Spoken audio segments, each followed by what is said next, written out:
In episode 13 of Convergence, Brendan proves why he is a dapper wizard, and I share my worthy goal.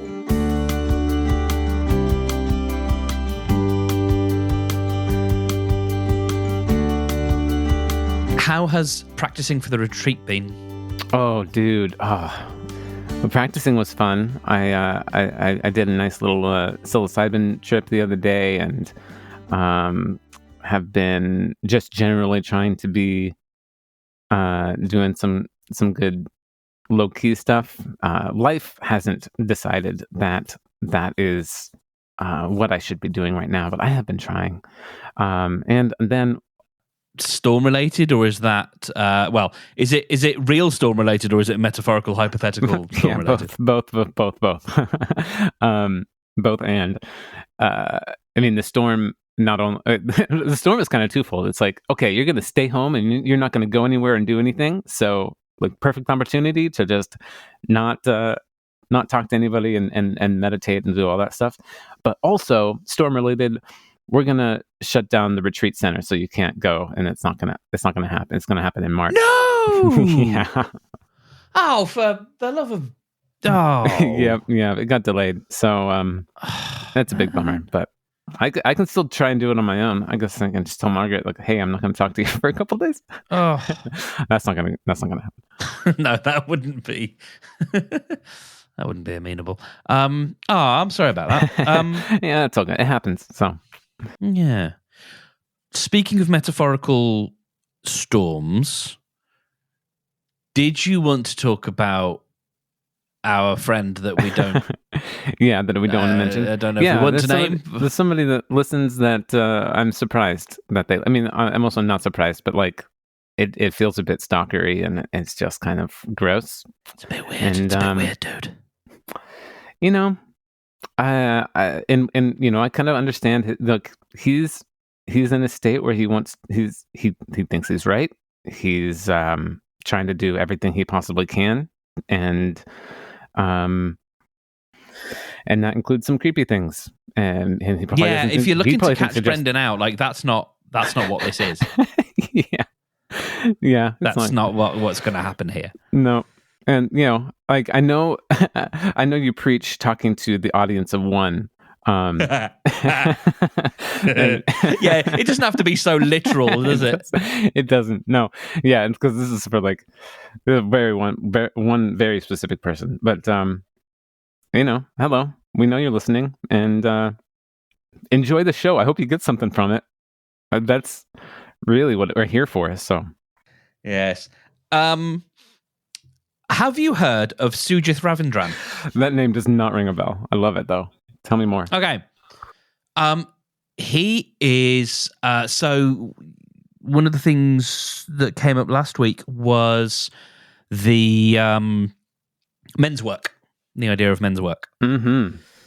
And Sujith is a sort of an expert. He's an Indian gentleman who lives in Italy and sort of goes back and forth. And he talks a lot about, so in sort of Eastern and I guess non-Western cultures, there is more of a tradition of men and women being, initiated into sort of into becoming, really. And there is an argument to be made by him and by others that especially men are missing an initiation into manhood, and so they end up with this dysfunctional relationship. They have, mother wounds and expectations on how the next phase of their life should go with a partner. And he talks about this stuff very wisely, and I thought it might be. You might be interested. There's a documentary coming soon to Netflix about this, and so once it's available, I'll make sure we talk about it. But yes, he came across my transom, and I thought that he might be of interest. Oh, well, note it down. I definitely going to check that out, because not only do I want it for myself, but I want to learn and glean from it as I'm building my own version of that. I have been. So last time we talked about Mark Groves, who's a relationship coach mostly, and he's somebody that Margaret's followed a lot and has showed me some cool stuff from him. And then also Margaret shared with me another guy's website. It's called Uncivilized, and it's very dude bro man heavy this stuff. It's like a gorilla on the cover and stuff, and it's interesting.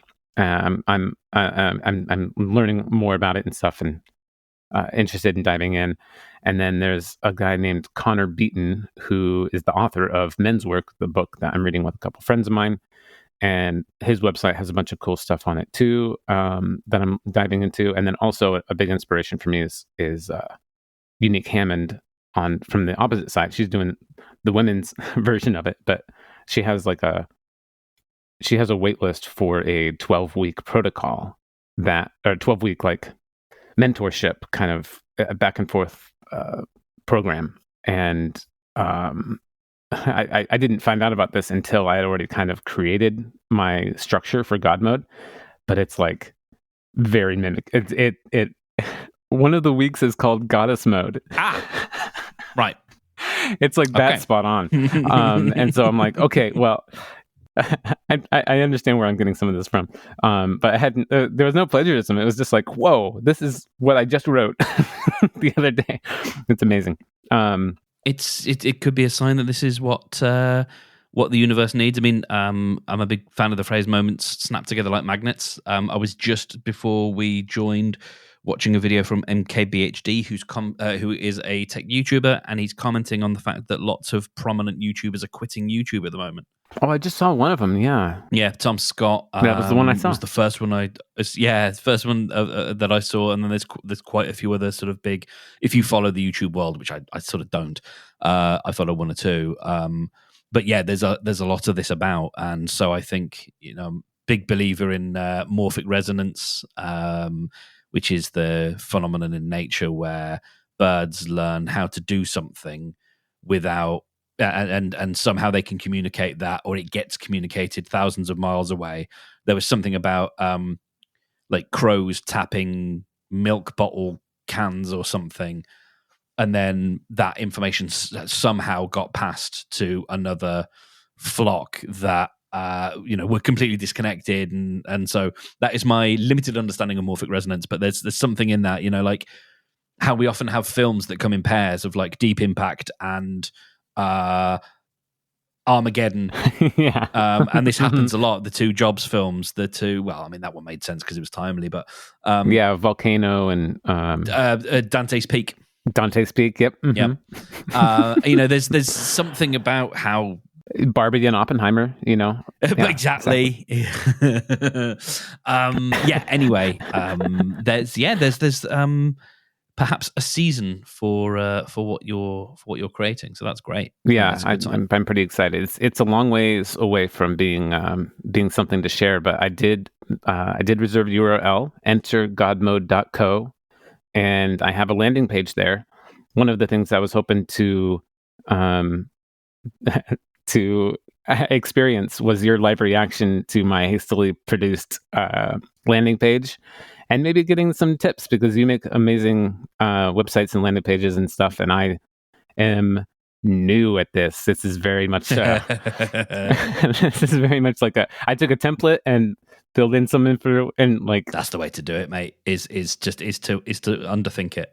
Okay. Well, that's good, because I haven't underthought anything, but okay, but not to overthink it is what I mean. yeah, no. Really. It's just another way of saying that. I'm just not sure about like how much of a sales pitch I need or want to do on it yet, or is it just like, hey, if you've heard about this and you're interested, then sign up. Otherwise, like, you don't need to know what this is if you stumbled upon it. Yeah, no, exactly. And we may get to this, but I've had the like. I get my dreams of what I want to build. Let's say the meter goes to 100%, and I sort of have that whole vision, and that's sort of what I end up selling people on. And maybe they're along for that ride, maybe they're not, but you don't start at 100%. You've got to start small, and bring people along for that ride is it's much easier. It's like we talked about last week.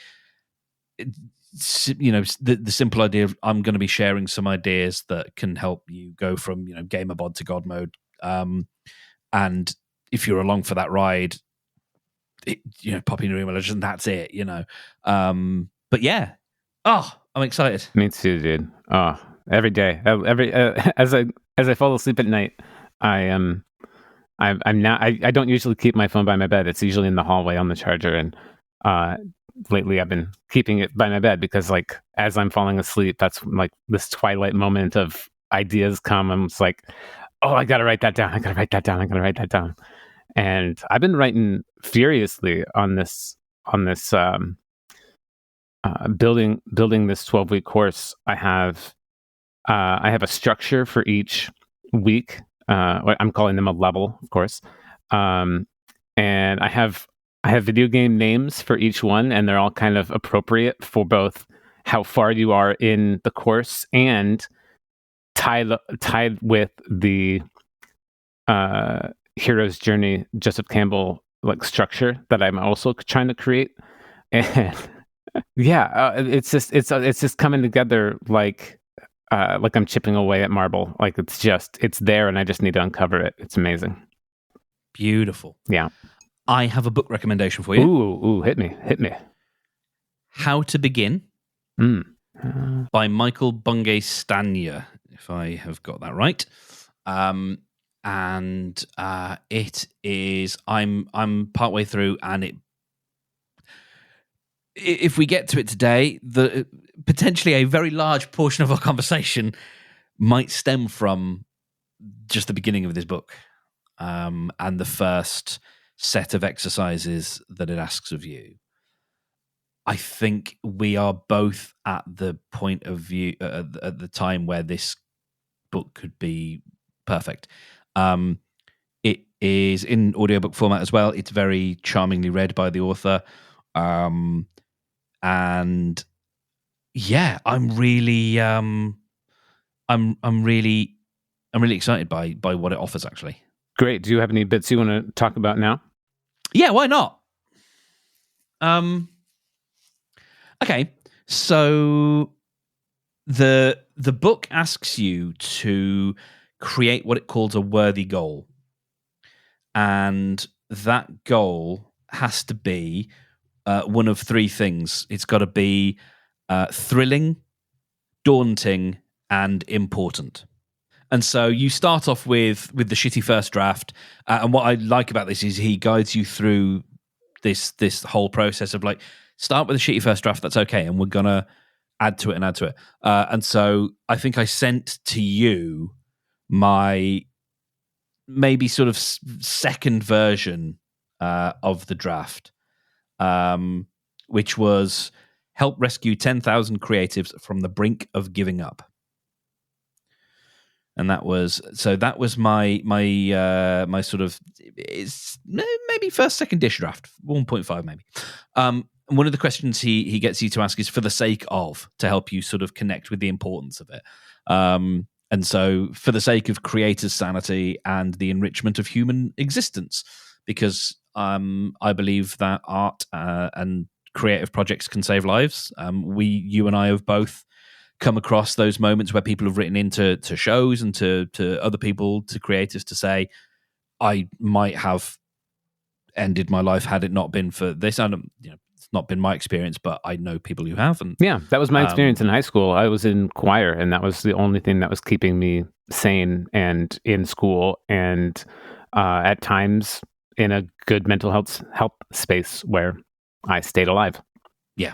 So this stuff means a lot. Yeah. And one of the tasks then is to score your statement, your worthy goal, between 1 and 7 on thrilling, daunting, and important. And the target you want to hit is 18 plus. If it's 18 plus as a rule, as a sort of guiding idea, then you've got the thing, and it's like, yeah, go for it. And I was hitting 6s on daunting and important, but 5 on thrilling. And I thought, okay. And one of the things that I discussed with, so one of the tests that that is sort of part of the reason for this conversation is to speak to people who are, who you spend a fair amount of time with, who are not going to bullshit you. He calls it the spouse-ish test. And you are one of 3 conversations I've had, and we're going to talk about one of them today because it's amazing. I love a conversation. Yeah. So you sort of read that first draft, and okay, I got a piece of advice from one of my spouse-ish people, which was to remove the word help. That was going to be what I said. I was going to say help is not thrilling. Daunting, and important. The 10,000 was picked as a daunting number because if that I was going to say that as well. Yeah, rescue is also daunting. So you still got if you keep rescue in there, but are somehow able to remove help, I think you would and the 10,000. I think you could still keep that daunting high. I'm not. I don't have any advice for how to boost up your thrilling, but this is what we come to. So I was sat after chatting with one of my spouse-ish partners who I knew would be probably on the sort of pro side and encouraging, and I knew where you were going to be. Yeah, because you're a good soul. And I still wasn't connecting with thrilling as much. And then I sat and I thought one of the things that I've kind of joked about with myself, I've not really mentioned this out loud because there's all sorts of weighted reasons why, but there is something about the sermon in or of some of the things that I do. And if I think about something that I did with the Lighthouse, I was ending episodes with for want of a better word at the time, sort of secular prayer. I'm a big fan, for example, of the Serenity Prayer. I'm not a God person, and I don't have much time for religion, and certainly outward expressions of religion I can kind of bristle against, as much as I try and be a tolerant human being. It's all a journey. But God grant me the serenity to know the things I can't change, etc. And change the things and the strength to change the difference. Exactly. Yeah, exactly. That whole thing. Mm-hmm. It's a good one. Yeah, so things like that. There's so much value in them. And so I thought about a gentleman that I was acquainted with a couple of years ago who started something called the Sunday Assembly, which was an organization that tried to bring about all of the good things that you would get in something like a church community without the God stuff. So coming together and singing, someone at the front delivering an idea, doing good stuff within your community, all that kind of business, but without the God stuff around it. And I'd wished I'd known about it beforehand, but it was and it's kind of a lovely thing. And so this idea kind of hit me. These words hit me, and I kind of just went.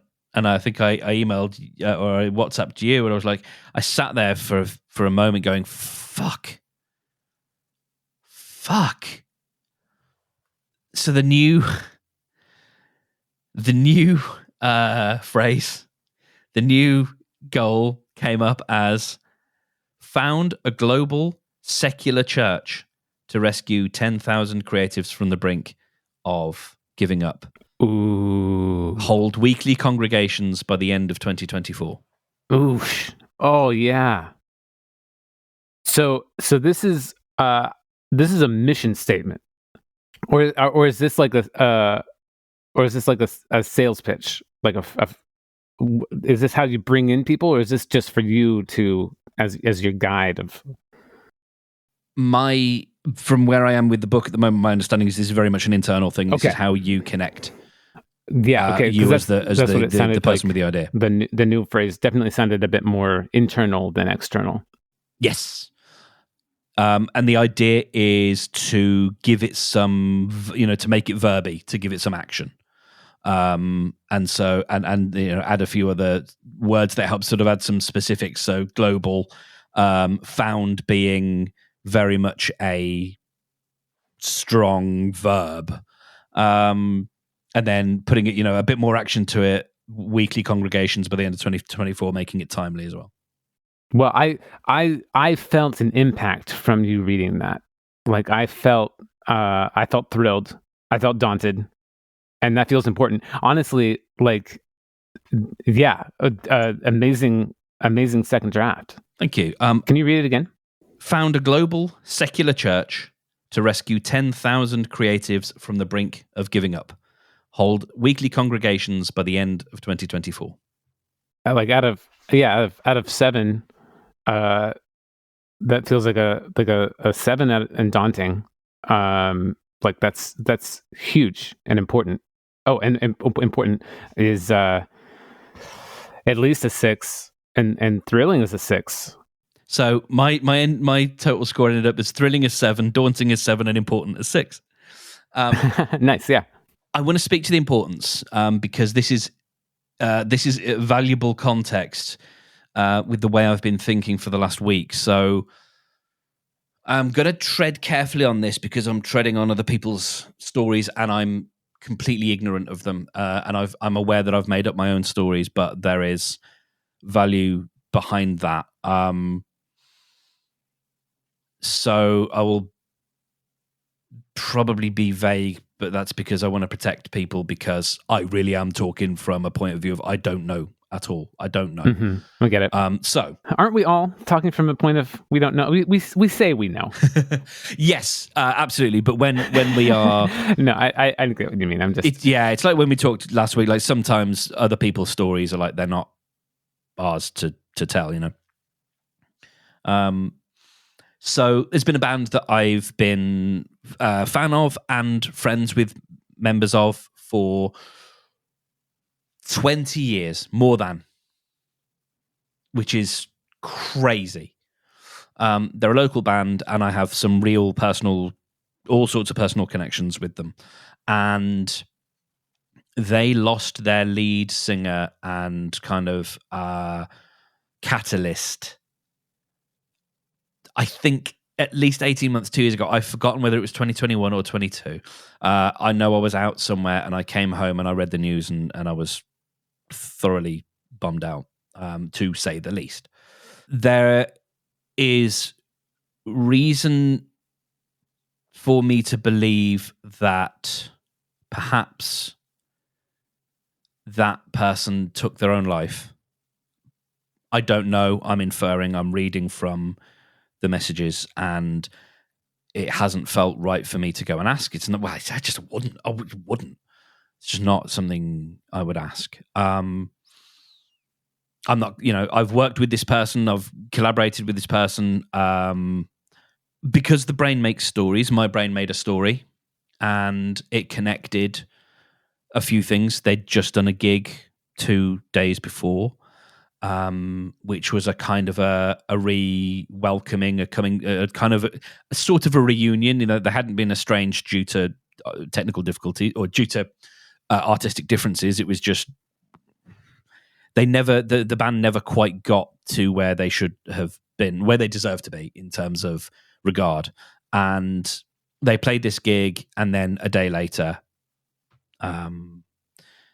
this guy passed away, and I drew some connections. They may be false, but I drew some about the ups and downs of performing, having had a difficult few years, more so for the band, and then also for COVID. This is a band that is a band that you go and see. Like, they're a show band, if you like, for want of a better word. Like, they put on a show. They're not just songs. The songs are fun. The songs are great, but they are a band that you go out and make a night of and you really want to see. And, this was them kind of having a a new thing, having an ability to come and say, hey, we're back for a bit, and I can't help but connect and draw this thing of what might have been different had things been easier for the band. Had they had more recognition. I know enough about mental health and difficulties to know that that I mean, I also know that I'm talking up my arse anyway, but yeah, and even without that experience, because there's something real for me. Just it's not like I went drinking with the person, but like I said, I've collaborated and all that kind of stuff. And so there was the sense, false story or not, but there was a story there, and I know it's a story that is real for people, and I know the impact of what it means to go unrecognized and what that can do. And if you know you're doing good work, how easy it is to give up. And when I say give up, I mean give up. I don't mean take your life. I just mean give up on a project because it doesn't feel like it's going in the right direction, or you're doing all this work, and it feels like it's for nothing. I know how that can feel. And as we've said, like, I know how important certain work can be because you can save a life. It's incredible, especially work like podcasting and even entertainment stuff, music stuff. It can change lives, and save them. And so that's where the feeling of importance comes from. It's because I started with the statement that I put on my website, which is a little bit wordy at the moment, but no creative endeavor should perish unregarded because its creator got stuck and couldn't find a way through. There is always a way through. And that's a statement that's on my website as sort of, this is where I'm coming from. And so that's all kind of context to get you to where I was at the position where I'm like, I want to found something that can hold that stuff. I think that a person has to be in a really bad place for a prolonged period of time for them to want to end themselves. And I guess I don't actually really know where I want. What I was kind of going with that was like a bit the opposite of what your mission statement is. It's like we can't just do like it wasn't that gig that threw him over the edge or whatever. That it wasn't a little instance that or something. It was in my opinion probably something very prolonged and needing more community and needing more connection over time. I think it's both, though. I think something like the emotional and chemical, and again, like, I don't know if this is the case. I don't know if this is what happened. I really don't. We're just going off the story, yeah, and whether that is a true story, I don't know. But there is such a vast pendulum swing between, and I've experienced this. I was on a TV show that is going to be watched by millions of people. My famous friend, Mark Steadman. Yeah, with two of the most famous people on British TV right now. It was me and my dad. We are not the most two famous people. I think you are. We were with doing a quiz show, and where there is the opportunity to win a lot of money. And they have a psychologist online, if you like, who works with you before you go and after, like who is there with you while you've just come off, and who is there with you to follow up days later, because it is such a wild swing. And and it hasn't aired yet, and I dare say there will also be calls to be had once the episode airs, because there's all that extra stuff of like, how these things go out. But I have, even without this, like I knew about this, but like I can speak to direct experience of the vast ups and downs that can happen. And that's kind of more what I'm speaking to. That yes, there has to be like, and that's why I said it's a both and. Like there has to be that underlying thing, that underlying disconnection. Yeah, sadness, emptiness, whatever, disconnection, whatever is there. But that I think it also can get just almost chemically, because of what adrenaline does and the come down and what did this mean and all that stuff, that I think there is. 100%. Yeah, the chemicals in the body are incredibly powerful, and we do not give them enough attention or respect. And we should all be eating more soluble fiber to keep that under control.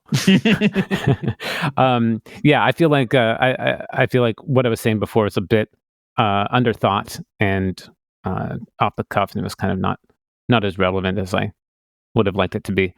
The other thought I had was also not super relevant, but I thought I would say it anyway.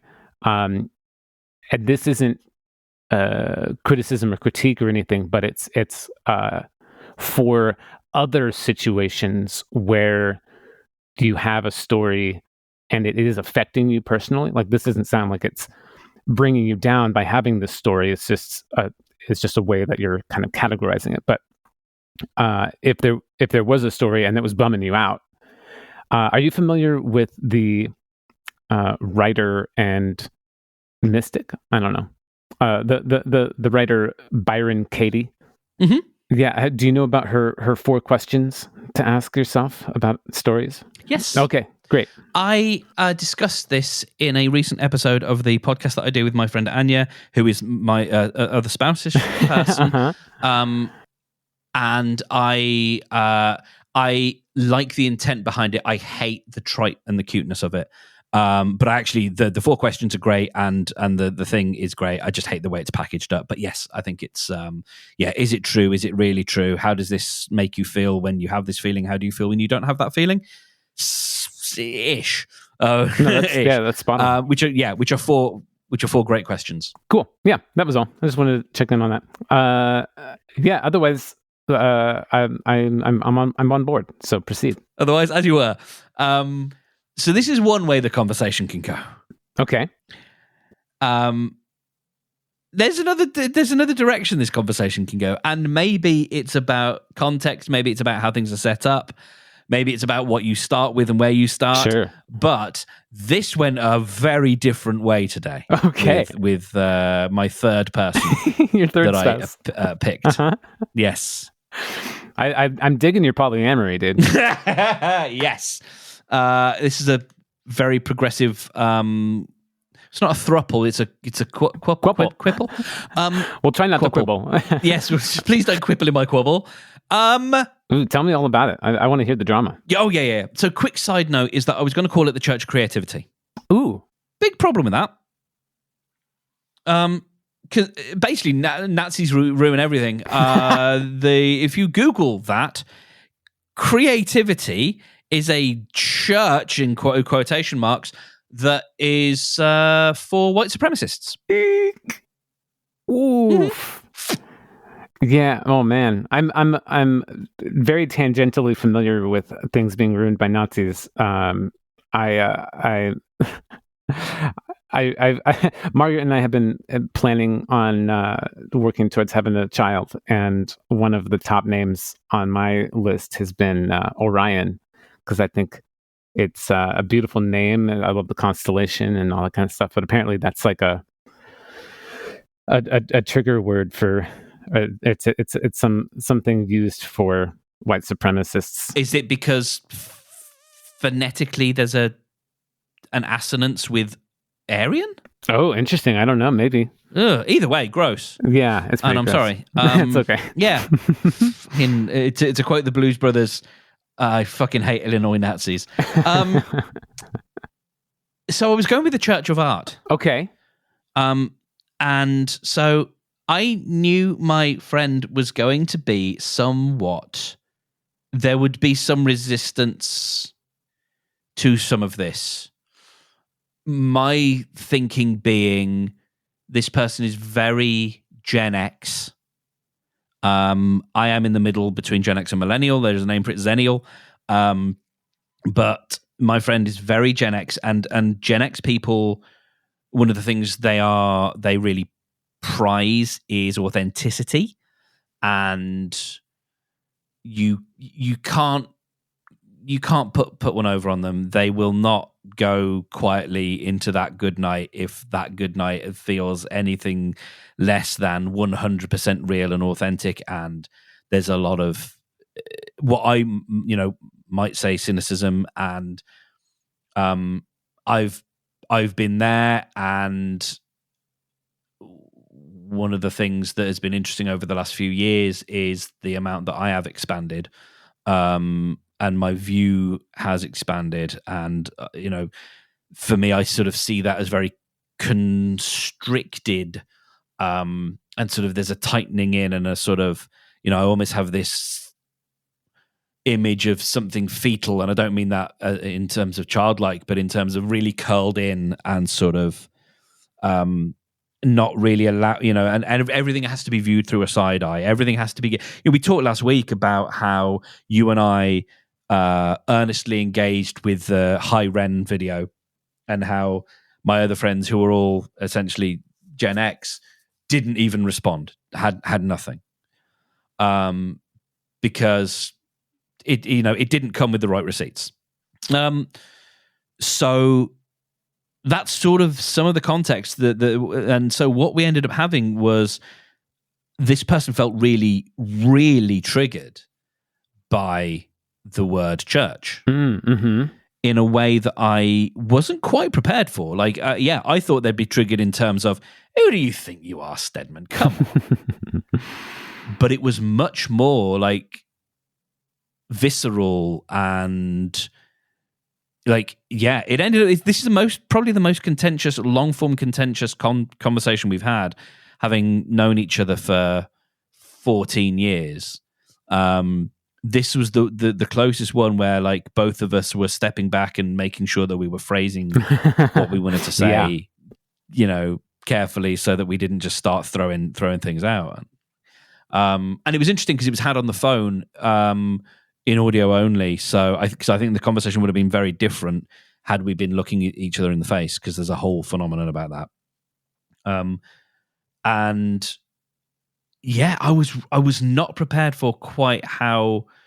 I mean, there's some cultural stuff in terms of there are some communities that things like the church. If we go see, one of the, I think, useful, again, bits of context here is I was looking at this capital, like lowercase c for church, but and this may be a distinction without a difference, or however that phrase goes, but she very much viewed it as capital T, capital C, the church, as in every sort of Christian church that has ever brought its judgment and its fire and brimstone and all that business, which is understandable, but it's tricky, because for me and I think one of the things I had to say was, like, I have been there, but over the last few years that stuff has softened for me, again, as I think there is that expansion, that sort of world view, just holding a few other things, allowing a few things to be questioned. And I've still absolutely got my things that boil my piss about certain aspects of, like, I don't like, anyway, it doesn't matter. But I've still got my stuff, but I can view those words without it feeling charged. And it was super charged for my friend. And there's LGBTQ stuff in there, which is understandable, because, again, capital T, capital C, church, the church has not been, I don't need to say necessarily, has not been friendly to anyone queer. And so that is a whole thing. And then some of it we just got onto a whole lot of stuff which is really down to like not identifying with certain aspects of what we would call coaching, and I still don't really like identifying myself as a coach, and that is true. The word still has things about it that I don't like. There was a discussion about coaching being a pyramid scheme, which is also a thing. And like the idea that coaches end up breeding other coaches, which I know can happen, but it's not necessarily what you and I want to do. And there was just so much. I think what it may have ended up being is a conversation for my friend to let out all of the things that I've got to say this in the right way, because I don't think she'll listen, but it's more just like I want to be accurate, but I also want to sort of honor these. And one of the things I actually ended up saying, in fact, which might be useful, as I said in a follow-up WhatsApp message, I said three things. But firstly, I know my language has become more earnest and wide-eyed over the last few years, but that's something I'm pleased about, as it's opened me up rather than kept me hunched over and looking at the world through a side eye. Boom, preach. Yeah. And so, like, I'm not going to apologize for, again, using some of the language that we might use, like being expanded or being more open to stuff. And there is this difficult thing where difficult crossroads we might be at, whereas where like you might have to not leave people behind in terms of cutting them out, but in terms of like saying, okay, we're at different points in our evolution, I don't know, whatever that word is. We're at different points along our timelines. But it's also great context for people who aren't at your same level right now. So it's interesting feedback to get in this time to get checked through, even if you don't have to take her advice or perspective. Yeah, one of the things it says in the book, I think in How to Begin, is advice is not instruction, I believe. Yes. Yeah. And but it's also it's good to be aware that there's going to be people. I mean, like I know you know this. Your audience isn't everyone, but there's going to be people that bristle, no matter what you put out. But it's great to have that sort of context. I wanted to say my own thoughts on that phrase, and I honestly, it's not too dissimilar. When you said the church, it didn't strike me as well. I don't even know how it struck them, but it was surprising to me that you use that phrase, and it did come at me a little bit in the religious context, even though I know the word church doesn't have to be religious, and it's used religiously in places. And then the way that you talked about with your friend how, or your analyzation of it, at least with the capital T, capital C, that definitely, once you said that, I was like, yeah, that is a big difference. Because the church definitely holds more of this. There's the church, the institution, and there's the church, which is the building where nice things happen. Yeah. And there is also a connection. Yes, there are things in there, not nice things happen, but what we're connecting with is the Sunday assembly idea, the gathering together, the singing songs, the doing good, the listening to an idea. That's the lowercase. That's the building where the things happen. And then there is the institution. And it is so hard to rip those two things apart because they share the same word. Yeah. So do you intend or need to be the only art church? No, I don't. Because a slight tweak that I thought of, and I had this, and it looks like you're nodding, so you might already have this idea, but like, when I a slight tangent, I in the relatively recent past decided to change the name of my music persona. I haven't put anything out by this name yet, but I have started to work on it a little bit, and then I went from lack of content to a dapper wizard, and I'm not the dapper wizard, which is there's a lot of the bands, but I could be one of many dapper wizards. I can't be the only one in the world, but I am a dapper wizard, and that that persona being of one of many felt right to me as this persona that I'm trying to propagate. And so I was thought a church would be much more. It's much more lowercase than the feeling of the church. And then I had one other thought for the second two words. I love art. Art's amazing, and it's your purpose, and it's your method. It makes sense that it has to be there. I had a little. I had a third grade issue with the proximity of the F to the art. The church. Oh yeah. You look at it. You look at it as a domain name, and it's like church fart. Yeah, and so for a church for art, or it doesn't have to be for, but that I thought of changing that word also might make it a little bit more palatable. But then who are you trying to placate for? So that's a whole thing on its own. Oh no, absolutely. Yeah, and I think thank you. I think I'm set on not using church because of. Oh, okay. Yeah, because of the reaction. I wanted all of that conversation to happen. For sure. Because you hit upon the same thing that my friend did. Like you had that moment of going, ooh. And the interesting question, when we were being very polite, and stopping and phrasing our questions with care. One of the things I asked is, okay. I love the way you say that. Yeah. Okay. If you were to read that the name, the Church of Fart, and it made you bristle, it triggered you. I mean, the word here is triggered. She was triggered. She felt triggered.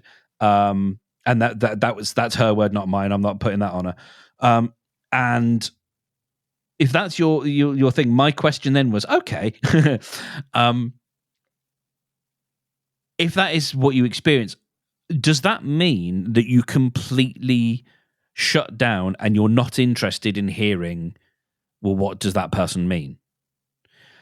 There's kind of a couple of sides to this. One angle is like, what, I'm going to Google this shit because I want to know what the hell they think they're playing at. And then you read it and maybe you go, okay, maybe you don't, and depending on how well written it is, maybe like the fact that it doesn't try and convince you, but it just says, well, no, this is what we mean.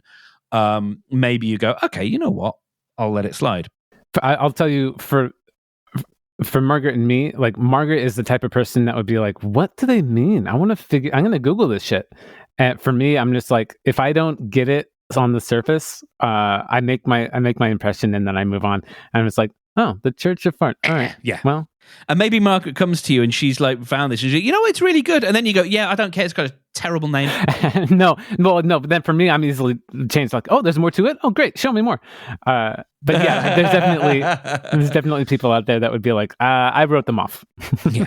And so I'm like, okay, at that point, like, if that's, and I mean, there is also the fact that, which we haven't really addressed, and it's a small amount, but it's not worth, it's worth, not discounting. There will be people who do not have a good relationship with the church, and there ain't no reason to alienate them. And that's kind of reason enough for me. It's like, okay, you know what? If that's going to be something that alienates people, then absolutely fine. I don't need to be wedded to it. I definitely want to keep the aspect of, and so you talked about like being a church, and so one of the sort of things that came The to me is cathedral of art. the cathedral d'art. One of the, and it's how interesting, like use of the word church was very deliberate, because one of the things that I had thought of, to your point of being a dapper wizard, is having many chapters, like chapters everywhere. A chapter in every city or whatever. I like that thing of like, here's an organization, they're giving things a go, and like start up a chapter in your area, and it's just you come together and we read from the book of Mark. We read morning creative episode 7. Thus spake Stedman. Oh, I love it. He shall don the atomic habits. So messianical ideas aside, that's really messy. Feels kind of cool. Mm-hmm. Yeah, that feels that the chapter idea, like it being something that you can set up, and here's the ideals, and it's about getting together in a public way, not in a public way, in a in a real life IRL kind of way. And so I then started playing around with other ideas. I'm not set yet, but I've always liked the word flock. Mm-hmm. And so at the moment, art flock is where I'm going. Art flock or the art flock. And then, see how that feels. Because again, there are connotations, but nothing quite as whatever. And flock, a flock can be anything. It can be a flock of sheep, it can be a flock of birds. And there's great puns you can make with the F word. You can get the flock over here and stuff. Yes, absolutely, just flock it. One thing that interests me is it does need it needs a text. Like it needs a. And because I am not you will wrestle this idea of religion out of my cold dead hands. Ooh, a challenge. Yeah. There needs to be a text that sort of sets out like, this is what we're about. This is what we believe. Here are some of the steps that I think can get us there. Like there needs to be a book, a pamphlet, a leaflet, a something more than a manifesto. I think that is the sort of this is the thing that we hold dear, and it's like it's more just about me trying to write that and then say, is this something that you dig? Than saying like, this is the book. It's more just like taking the book to people and going, does this jibe with you? Like, does this feel like I think cool? Then maybe you might like to come over here, get the flock over here. I do like flock. I'd say it's definitely one of the lesser used words in terms of like groups and organizations and stuff. So you'd have good namespace there to set yourself in. I wouldn't. There definitely wasn't the same like negative charge, though. And this might be even a good way. There was a little bit of like, well, what does this mean? So, and that could be a little bit like intriguing and bringing in the word coach. I was not aware of the idea that coaches breed coaches, and in a way, that's definitely not my goal. I have no pyramid scheme ideas. I just want people to grow and it's to the point that you said, last week when you went to the doctor and he saw the work you've been doing yoga wise and said, if everybody did this, I'll be out of a job. Like the goal like that. I know it's a line. It's a marketing line, the Hinge thing of like, we want you to delete us. Like, yeah, sure, you don't because whatever. But it's a cute line. Margaret and I did. Yeah. And you're the outlier that actually ruins their business model. But yeah, like the goal should be that, we don't we're not needed. Yeah. There should be. It's one of these things. Like, I knew I was fighting a losing battle with my friend when I talked about transformation, because, and and that was a difficult word for them as well. It's like, well, we should be getting people from point A to point B. Once we get there, then our services should not be needed anymore. And so, if we can get more people to that point where they, whatever. So, exactly.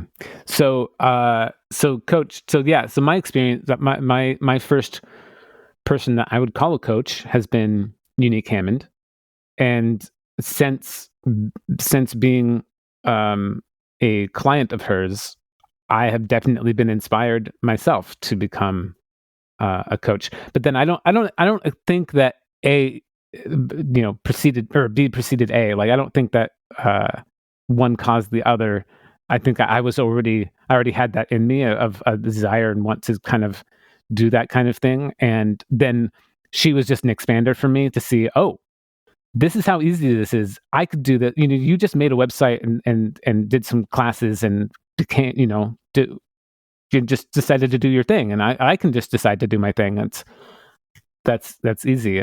Yeah, and out of however many people, let's say you work with 52 people a year, one a week, and one of them ends up saying, I feel so enriched by this experience, and I've got a couple of ideas, and I'm taking some from Brendan, I'm taking some from from another person, and I want to help other people understand the world the way I understand the world, or who do understand the world in the same way, and help them do a thing. So like there will be, because the cynical way of looking at it is, yes, coaching's a pyramid scheme. The other way of looking at this is like enrichment is a pyramid scheme, because when you are enriched, you want the same for others. You learn stuff and you go, that's like this other thing in my life, and if I can connect the two, then that's a realization that I've had. Now that I know what the business model is, if you like, that's a thing that I can go and do and help people there. And some of those might feel they've synthesized an idea from somewhere else. So, but the thing about a pyramid scheme is then then I would have to start paying Unique for getting me involved in, and that's not happening. Like that's it. So it's just not, even if it is. Did you, by chance, I realized after I sent it to you that photo of the page from the book, The Day You Were Born, were you able to read it, or was that just kind of obnoxious? So, not obnoxious, but I returned null. from reading it? No, I haven't yet read it, because I was like, I think so that's perfectly fine. I just was wondering if you had or not. And also, I'm like, I have no comment on this, because I can't engage with. I call it a block, if you like. Send me to a DI. This is a book called The Day You Were Born. It's about the link between, or it's using both astrology and numerology for specific birthdays, and to tell you what your purpose is, a little bit of detail about that, and then if your spirit takes the lead and if your ego takes the lead, how you will kind of react and how your life goes. So you had recently sent me a revision of your podcast description, and the quote from it was, "Don't give up." And then, like, less than 12 hours later, I read this in a book about your birthday. Pisces 7s, which is what it classifies you as, must learn to not give up or give in. And that was like the beginning of this. And I was just like, holy shit, I got to send this to Mark. Just the coincidence of that was just delightful. Yeah. If you want, I can read the whole thing, and I think it's pretty freaking accurate. I'm open to it. Okay. So, purpose: to develop confidence and discipline enough to allow you to use your genius to create the world the way you want it to be. Quote: My hopes are not always realized, but I always hope. End quote. Ovid Roman, poet. Pisces 7s must learn to not give up or give in.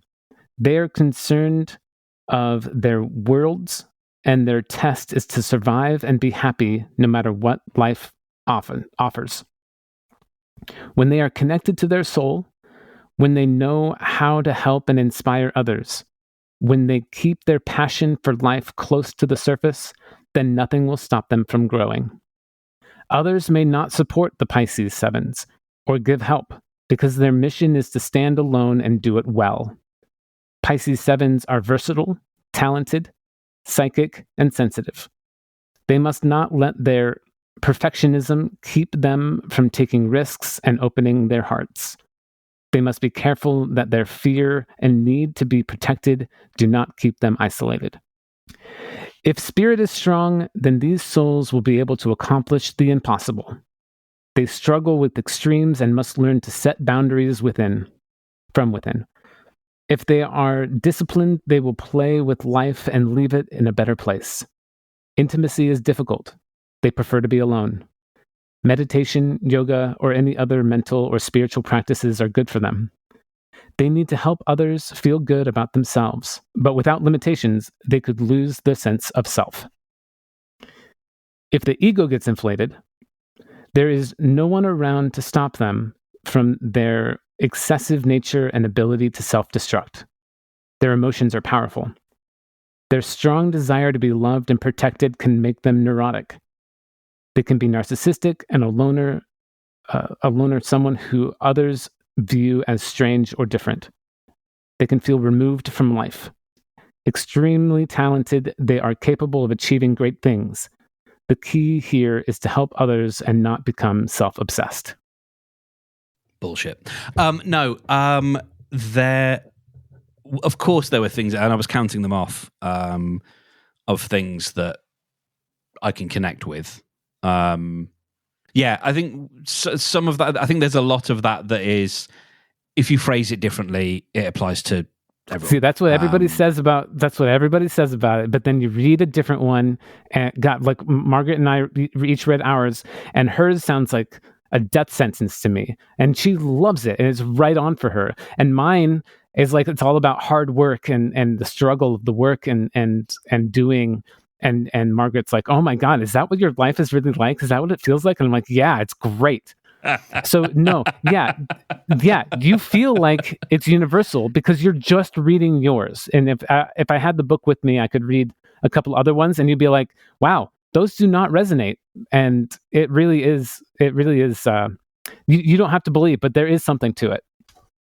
And just it's an ancient study and understanding, and horoscopes are bullshit. Of course, that's just to sell newspapers, but like there is a literal science to this, just like there's a literal science to a bunch of things that we don't really understand. Shamanism, for example.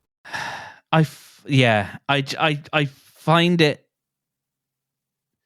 very difficult to accept that the day you were born and what a planet does, what a planet's orbit is, and whether Saturn is rising. And you can tell from my the choice of words I'm using and all that kind of stuff that, like, I can't connect with it. I might have said the same thing about the Enneagram a few years ago. Yeah, I would agree.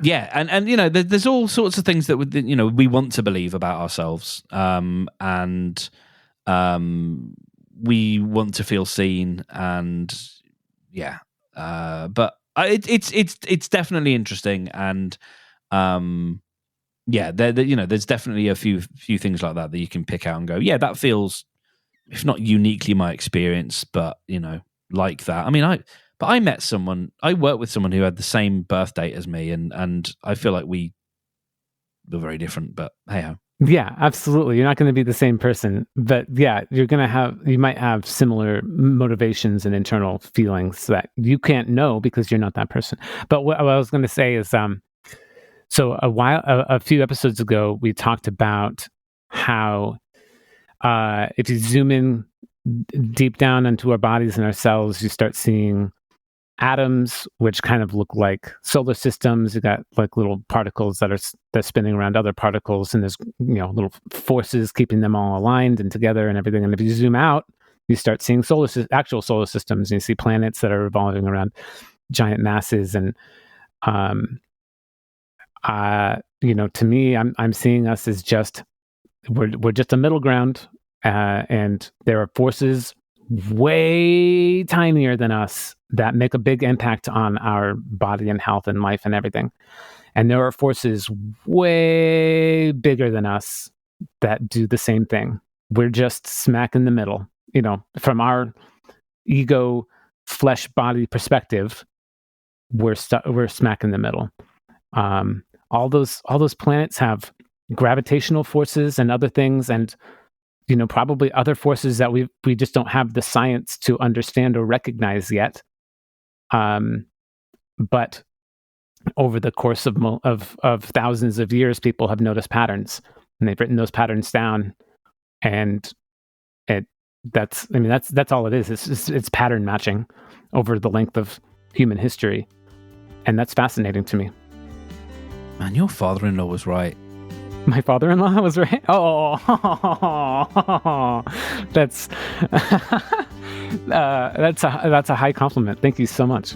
Don't get into don't. Yeah, you better bring your A game if you're gonna come at the king. You best miss. I love you, Mark. You son of a bitch. and as always, correct me if I'm wrong.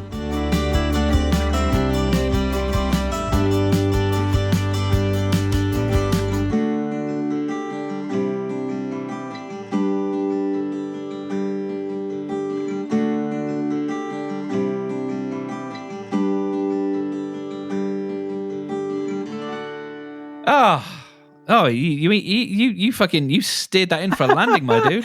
Oh wow, it just came out. It's pretty amazing. I love it. The king, man. Mark, well right before recording, Margaret called me the king. Oh, fucking love it. It's good to be the king.